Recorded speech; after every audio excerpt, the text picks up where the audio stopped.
live in the dungeon. This is the Dream Warrior Review. I'm Kurt Thomas. I'm Mick Strawn.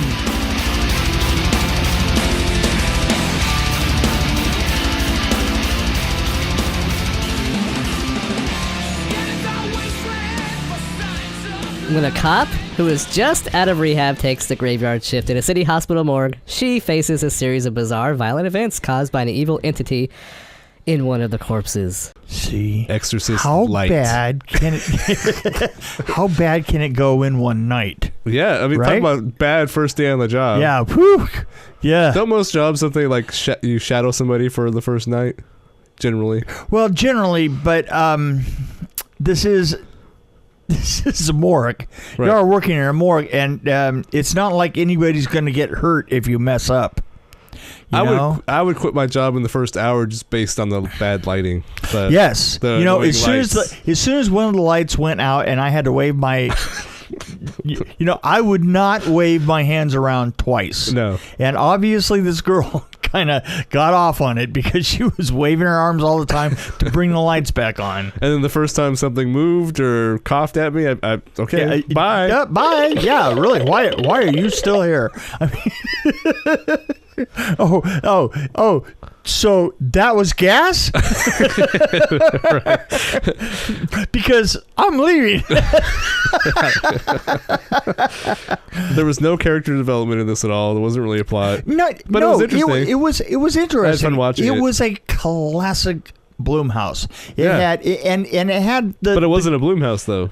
It weren't. Who produced it? It weren't. It had everything that a Blumhouse has. Who produced it? Let's look. Where's that little thing that I click on sometimes that says? I don't know. That gives me I don't information. know. But the thing is here's what it had. That it only basically had one set. It was like Netflix. One location. It was a good Netflix movie, I thought. It was. It was a good. It would make a good Netflix film.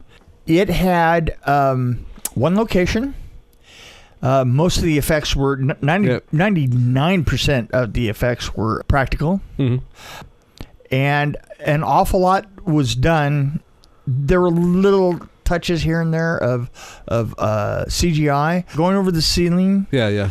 That was CGI. Yeah, that was CGI. Yep. The other thing is when she's up in the corner. Yeah. When the guy goes over. Anyway, I like the crackling sounds when she was moving. The sound design. You know what I've noticed lately?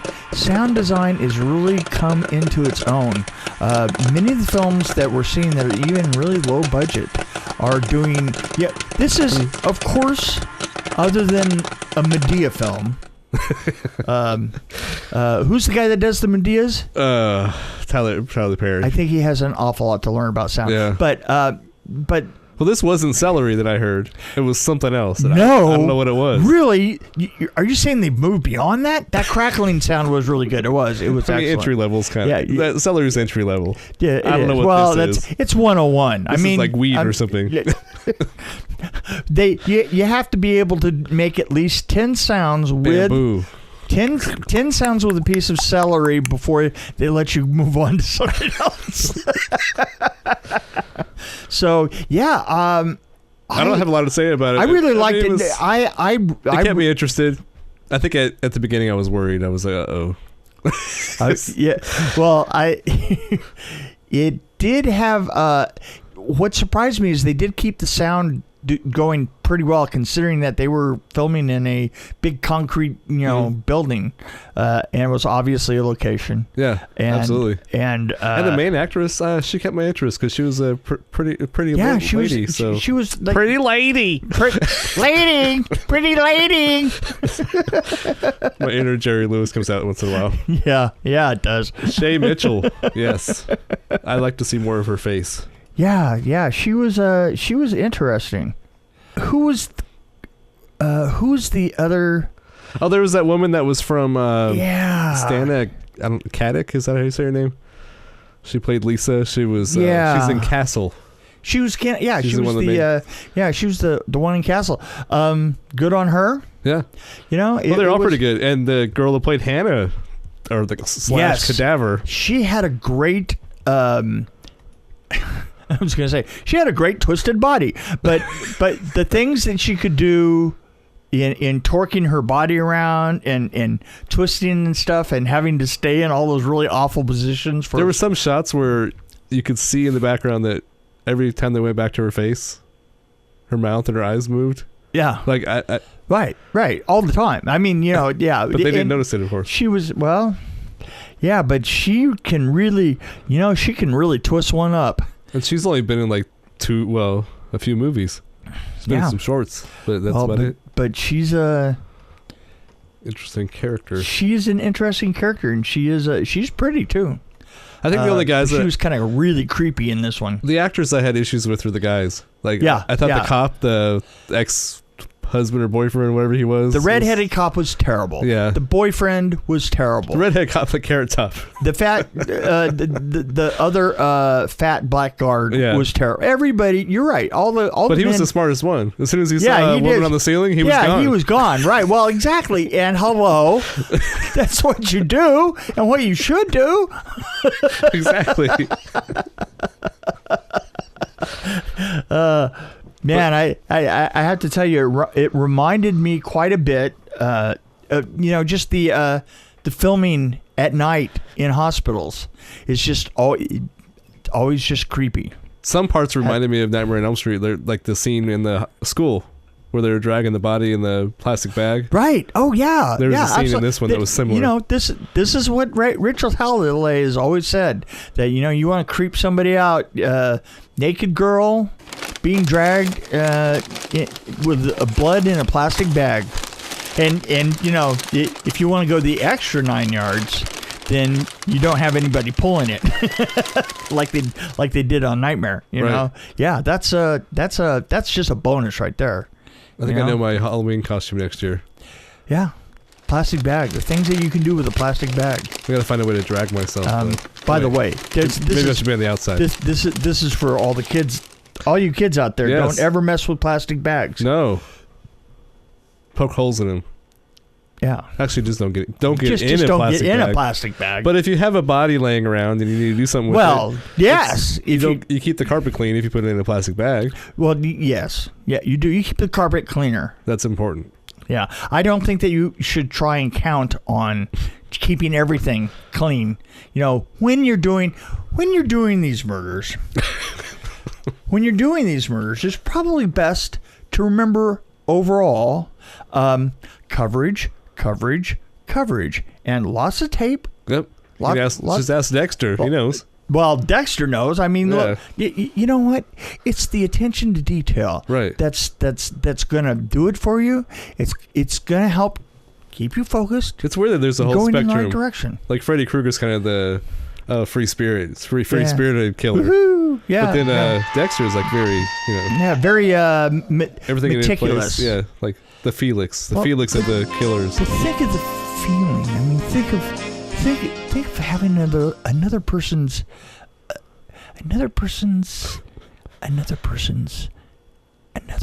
soul.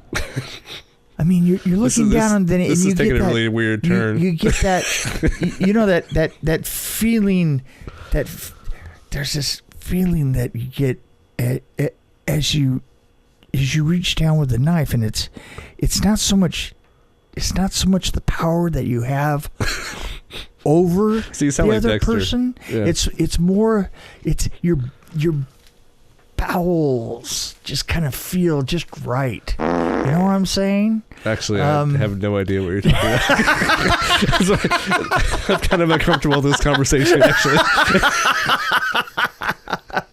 How rough can I it watch get? like probably 10 horror movies a week, and that was rough.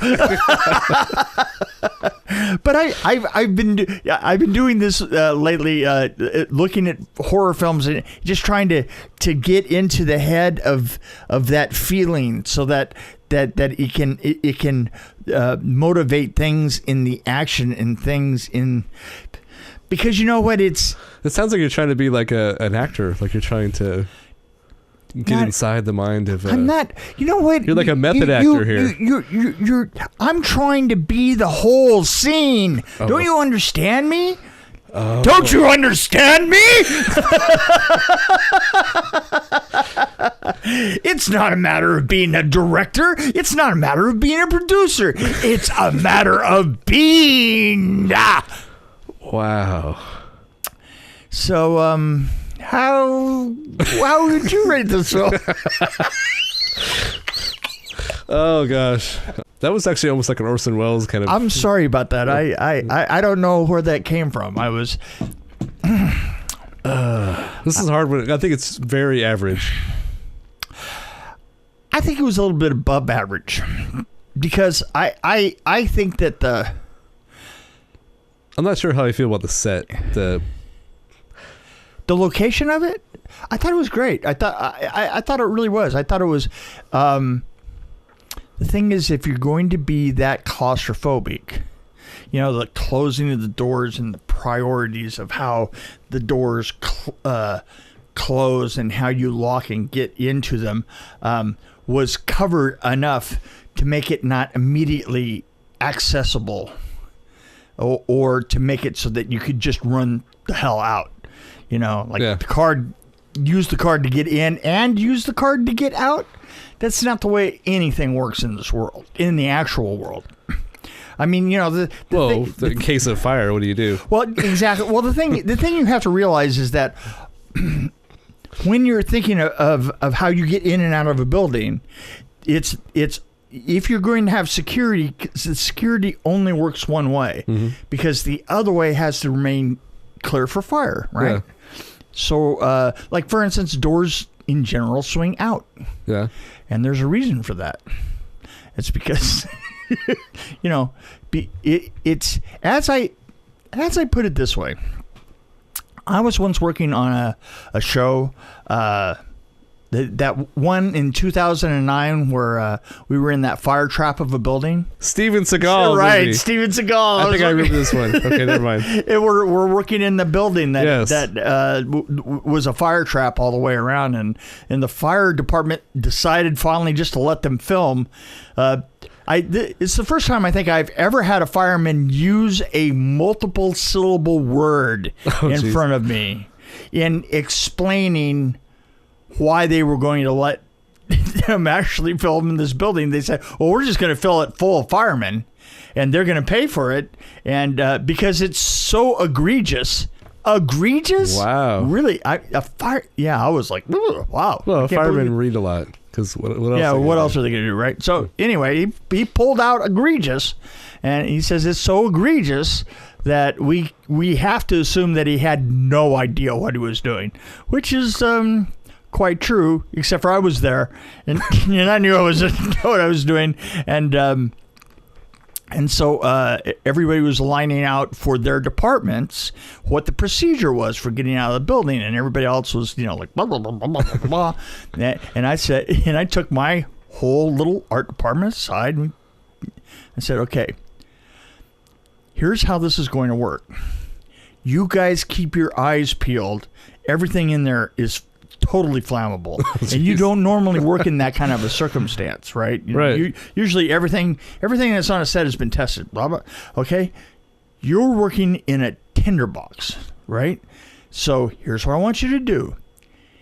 If you see a fire, I want you to leave the building, and then once you're out of the building, yell fire.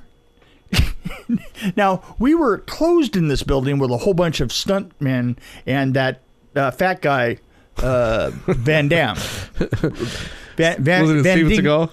Steven Seagal. Right. Well, he wasn't fat back then, was he? Yeah, maybe. I guess 2009. He was. Yeah, 2009. He was.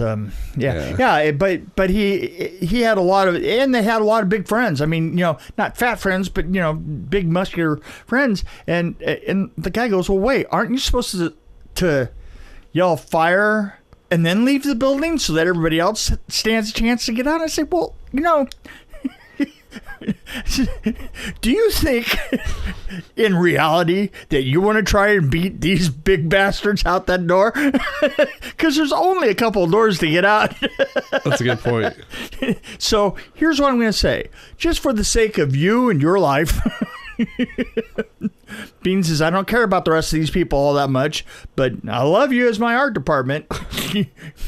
You get out of the building and then you yell fire. Huh. So, hey, listen, all's fair. The end of the day. All's fair in Steven Seagal movies. Well, it's better to stand there and toast them.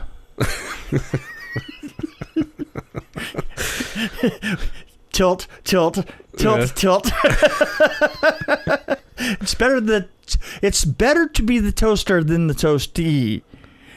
And not the roastie. Wow. Yeah. That works. No, it works. Toaster than the toastie. Yeah. That works on both. It's better to be the roaster than the roastie. That's so many. Mind blown. This one has a particular feel to it. This is a weird episode. This is a very strange episode. I don't know. I don't know what it is bringing all this on. I don't know where Mick and Kurt are. Yeah. I haven't seen them. Yeah. But they are going to be here soon to talk about wolf movies again. Werewolf movies. That's right. Yeah. Because they're into that right now, apparently. So anyway, back to grading the picture, which I never gave it a rating. Yeah, I don't think you gave it a rating. I think I'm kind of I felt like I was just in the middle the whole time, like 2.5. I want to go 2.9. Oh, okay. 2.9. I couldn't go to 3. Right. Yeah. I didn't feel cheated or anything. No. I think for everything that they had, it was watchable. For everything that they had, it was very simple actually. So I did appreciate that. Yeah, it was very straightforward. Yeah. It did remind me of old school in that matter. That there was nothing complicated in the script at all. There was nothing. Maybe hidden. It could have been shorter. Maybe I would have liked it more if it was a little shorter, like the older like a movies. Commercial. You mean? Not 75, 80 minutes in that range. As a movie, it made a great commercial, right? Right. Yeah. How long was it anyway? I don't even know. An hour and a half. No. Yep. Yeah.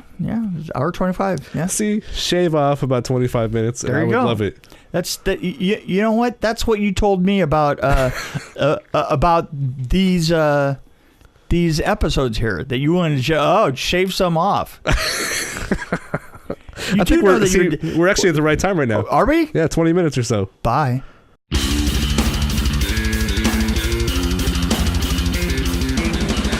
Thanks for joining us on the Dream Warrior Review podcast. Don't forget to tell your friends about us, follow us, and, of course, like us. We can be found on Podbean, which is an amazing app, YouTube, Stitcher, Alexa on any pod, iTunes, Google Play. We're on Twitter as well, at DW Review, and, of course, Facebook. You can find us there. You can also email us at dreamwarriorreview@gmail.com.